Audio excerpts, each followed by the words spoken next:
नमस्कार जोहार, मैं हूं प्रभात रंजन और आप देख रहे हैं 11 स्कोप। आज हम लोग गोविंदपुर अंचल कार्यालय में जो घेराबंदी हुआ था, जो यहां पर JBKSS जेल कैंप के कार्यकर्ताओं के द्वारा जो यहां पर प्रदर्शन हुआ था, उसको हम लोगों ने खबरों के माध्यम से आपको दिखाया।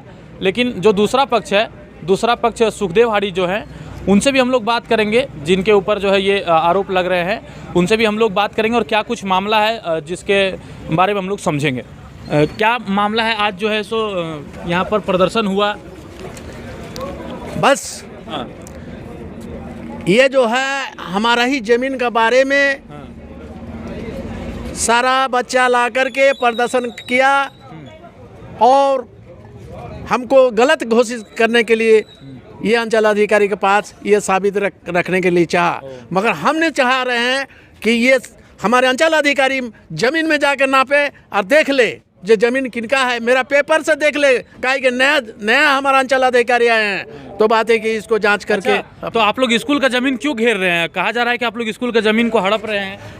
ये नहीं है, हम 30 डिसमिल निकाल कर दे दिए हैं बच्चा खेलने के लिए, रखने के लिए। मगर बात है कि बाद बाकी हम अपना सवाल को लेकर के अपनी ज़मीन में हमने घर बनाने के लिए कच्चा, हम लोग गरीब आदमी हैं, हम लोग तो ईंटा नहीं कर पाते हैं। हम मान लीजिए कच्चा दीवार दिखा करके हम झोपड़ी बना करके कोई हालत से गुजर बसर कर सकते हैं। मामला ये था कि 1 एकड़ 70 डिसमिल ज़मीन इनको, चूँकि ये दलित परिवार से आते हैं और इनके पास ज़मीन नहीं था, तो सरकार के द्वारा 1 एकड़ 70 डिसमिल ज़मीन जो है इनको ज़मीन जो है भूमि दान में दी गई थी।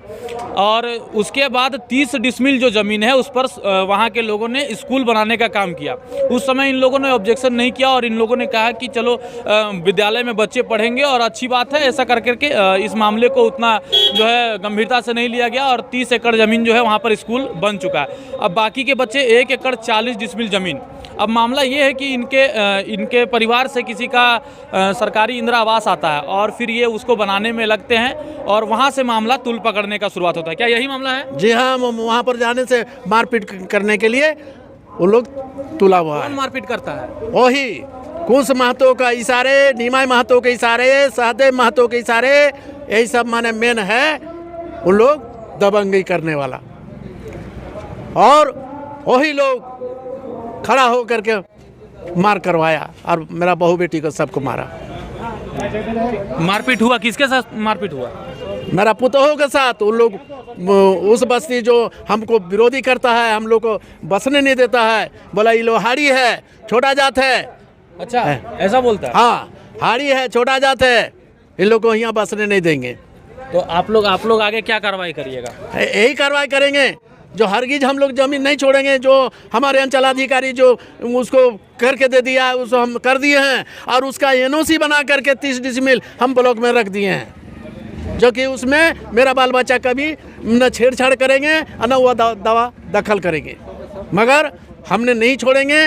अगर मान लीजिए फिर हम ये काम करने के लिए जा रहे हैं, वहाँ पर आएंगे तो उसका हम फिर दोबारा हम मीडिया पर प्रभारी का जानकारी लेते हुए और हम थाना में जाकर घेराव करके थाना से पूछा जाए जी इस बार में मामला क्या है। हम बार हमारा हर दलित पीड़ित आदमी को मैंने वहाँ से भगाया जा रहा है। तो ये थे हमारे साथ दूसरे पक्ष के व्यक्ति सुखदेव हाड़ी जी, और हमने दोनों पक्षों के बातों को आपको दिखाया। जो घेराव आज अंचल कार्यालय में JBKSS जेल कैंप के कार्यकर्ताओं के द्वारा हुआ, उसको भी हमने प्रमुखता से आपको दिखाया, और साथ ही जो दूसरे पक्ष के सुखदेव हाड़ी जी हैं, इनके बातों को भी हमने आपको प्रमुखता से दिखाया। आप विश्लेषण करना आपका काम है। हालांकि एक पक्ष और बचा हुआ है, अभी हम लोग जो है बहुत जल्द आप लोगों को CO सर से कांटेक्ट करके उनका भी बयान आपको ज़रूर हम लोग दिखाएंगे। कैमरामैन सहयोगी अजीत के साथ मैं प्रभात रंजन, 11 स्कोप, धनबाद।